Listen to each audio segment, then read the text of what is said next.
আইনজীবী আমার সঙ্গে রয়েছে নিজুম মজুমদার।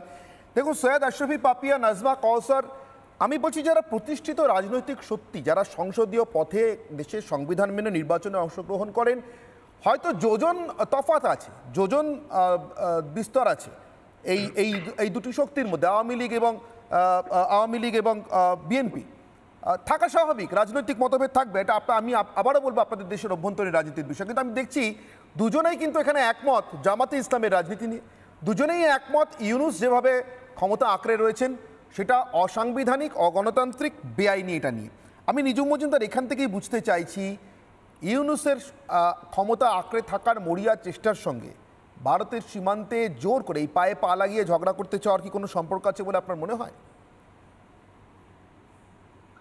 আপনাকে অনেক ধন্যবাদ। প্রথমেই এটা বলে নেওয়া ভালো যে আজকে আমি ধন্যবাদ জানাই সৈয়দা আশরাফি পাপিয়া অ্যাডভোকেট এবং বিএনপির একজন নেত্রী, এবং একই সাথে বাংলাদেশ আওয়ামী লীগের আরেকজন বক্তা এখানে ছিলেন।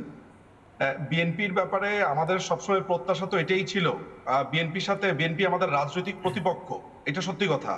এবং একই সাথে বিএনপির সাথে তো জন্মশত্রু নয়, আমাদের কাছে বিএনপি সবসময় চাওয়া ছিল যে বিএনপি অ্যাটলিস্ট এই ধর্ম ব্যবসায়ীদের বিপক্ষে একটা অবস্থান নেবে।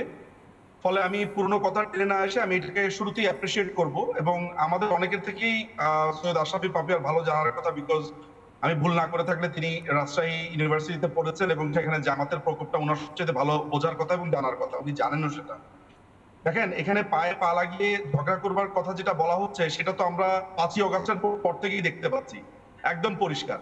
আপনি আমাকে বলেন তো যে ভারত সরকারের পক্ষ থেকে এখন পর্যন্ত বাংলাদেশ বিরোধী বা এমন কোন স্ট্যান্ড নেওয়া হয়েছে কিনা যেখানে পুরো বাংলাদেশের প্রশাসন, অর্থাৎ এই অবৈধ ইউনূস সরকার কোনোভাবে আপনার ভারতের সাথে একটা শত্রু জায়গাতে যেতে পারে। অথচ আমরা কি দেখলাম, ভারতের পুরো দেশটার বিরুদ্ধে, সেটা মিডিয়া হোক, সেটা প্রশাসন হোক, তার বিরুদ্ধে ইউনূস সরকার চলে গেল। এখানে সবচেয়ে মজার ব্যাপার যেটা হচ্ছে যে ইউনূস সরকারের লোকেরা চাচ্ছে যে ভারতের মিডিয়া যাতে বাংলাদেশের যে প্রশাসন সেই অনুযায়ী কথাবার্তা বলুক, যেটা আমার কাছে আশ্চর্য লাগলো। ভারতের মিডিয়া কিন্তু খুবই স্বাধীন একটা মিডিয়া, এমনকি কে ক্ষমতায় আছে, বিজেপি আছে ক্ষমতায় না কংগ্রেস আছে, এটা আমার অভিজ্ঞতা যে ভারতের মিডিয়া এগুলো কাউন্টও করে না, তারা নিরপেক্ষ সংবাদ দেয়। এটার জন্য বিখ্যাত, এটা আমরা জানি যে ভারতের মিডিয়া খুবই স্বাধীন এবং তারা এইসব ব্যাপারে প্রচন্ড খড়গহস্ত এইসব ব্যাপারগুলোতে। সেখানে ভারতের মিডিয়াকে কন্ট্রোল করতে চাইছে ইউনূসের মতো একটা অবৈধ দখলদার। এবং এই যে সীমান্তের এই ব্যাপারটা, এটা তো এইটা হওয়ারই কথা ছিল। এই যে আজকে আমরা দেখলাম যে সীমান্তের যারা নাগরিক আছে ভারতীয়, তারা যে আজকে দা বটি নিয়ে এসেছে, বা এখানে আমরা বিএসএফ কে দেখেছি বিজেপিকে মুখোমুখি, এটা কিন্তু মাত্র শুরু। এখানে এক ভদ্রলোক বলছেন যে 10 ফিট ভেতরে ঢুকে একটু দেখাক, সে সত্যি কথা তো। আসলে কি ইউনূসের অবৈধ প্রশাসন কি চাচ্ছে, যে ভারতের ভিতরে ঢুকে ভারতকে আক্রমণ করবে? এবং সেটা কেন, আমি রিজনটা জানতে চাচ্ছি। ভারতের সাথে একেবারে মারামারি করতে হবে, why, what is the reason? একেবারেই নিজুম মজুমদার, এই জিনিসটা আমাদের বোঝা প্রয়োজন। নিজুম মজুমদার, আমি আমার সঙ্গে উপস্থিত যারা একে একে আপনাদের পরিচয় করি। যে আমার সঙ্গে রয়েছেন অ্যাডভোকেট সৈয়দ আশরাফি পাপিয়া, বিএনপি নেত্রী এবং তিনি মেম্বার অফ পার্লামেন্ট, অর্থাৎ বাংলাদেশের সংসদের সাংসদ। আমার সঙ্গে রয়েছেন নাজমা কওসার, আইনজীবী এবং আওয়ামী লীগের সমর্থক। আমার সঙ্গে রয়েছেন নিজুম মজুমদার, আইনজীবী, এবং জয়দীপ মজুমদার আমার সঙ্গে রয়েছেন সাংবাদিক, এবং আমার সঙ্গে যোগ দিয়েছেন দীপাঞ্জন চক্রবর্তী, প্রাক্তন এনএসজি কর্তা। আমি দীপাঞ্জনবাবু আপনার কাছ থেকে শুরু করতে চাই। আজকের বার্তাটা বোধহয় যথেষ্ট ছিল ইউনূসের জন্য, কিন্তু আপনার ভাবসাব দেখে কি মনে হচ্ছে? যে দেশের সেনাকর্তা বোঝে ভারতকে ঘাঁটানো ঠিক নয়, ভারতকে ঘাঁটাবো না, ভারত আমাদের বন্ধু, অনেক দিনের বন্ধু, ভারতের সঙ্গে আমাদের শান্তিপূর্ণ সহাবস্থান প্রয়োজন, ভারতের ক্ষতি না করলে, ভারতের সঙ্গে শান্তিপূর্ণ সম্পর্ক রাখলে আমাদের চট্টগ্রাম, ওদের দেশের কথা বলছি, ওয়াকারুজ্জামান বলেছেন প্রথম আলোকে, আমাদের চট্টগ্রাম ভালো থাকবে, আমাদের দেশের এই অঞ্চল শান্ত থাকবে। সেনাপ্রধান বোঝে, আর ইউনূসের উস্কে দেওয়া এই বিজেপির জিহাদিগুলো বোঝে না। দীপাঞ্জনবাবু, দেখো, আমার এই ইউনূসকে দেখে কোনোদিনই তো আমার রাষ্ট্রনেতা মনে হয়নি, এখনো হচ্ছে না। খুব বেশি হলে ওকে দেখলে মনে হয় কর্পোরেটে যে সেলসম্যানরা থাকে না, ওদের অ্যানুয়াল টার্গেট দেওয়া থাকে এবং মার্চ মাসে ওরা পাগল হয়ে যায়, কারণ আর 31 দিন বাকি। যেভাবে হোক কিছু না কিছু বিক্রি করে আমার সেলস টার্গেট পুরো করতে হবে। ইউনূসকে ওরকম একটা সেলসম্যান মনে হয়। এখানে ও দুর্ভাগ্যক্রমে বিক্রি কি করতে চাইছে, বাংলাদেশের মানুষের উন্নয়ন, সভ্যতা এগুলোকেও বিক্রি করে দিতে চাইছে। এবং ও জানে ওর কাছে ওই অ্যানুয়াল টার্গেট ওর 20 জানুয়ারি শেষ হবে।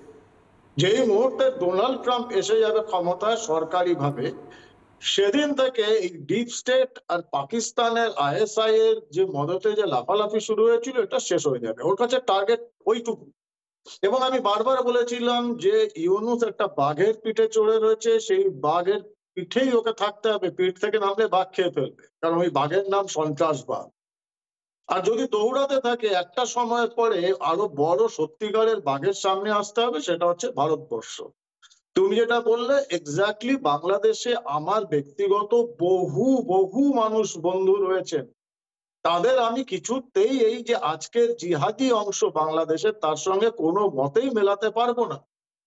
আমার এখনো অন্যতম প্রিয় সিনেমার চরিত্র বা নাট্য চরিত্র আসাদুজ্জামান নূর, আমার এখনো ছোটবেলার হিরো, তিনি কিন্তু একজন বাংলাদেশের মানুষ। কাদের সিদ্দিকী, বাঘা সিদ্দিকী, আমি এদের কি করে ভুলে যাব? আমি জিহাদিদের সঙ্গে কিছুতেই মেলাম। বাকি রইল ইউনূস, জসিমউদ্দিন রহমানি।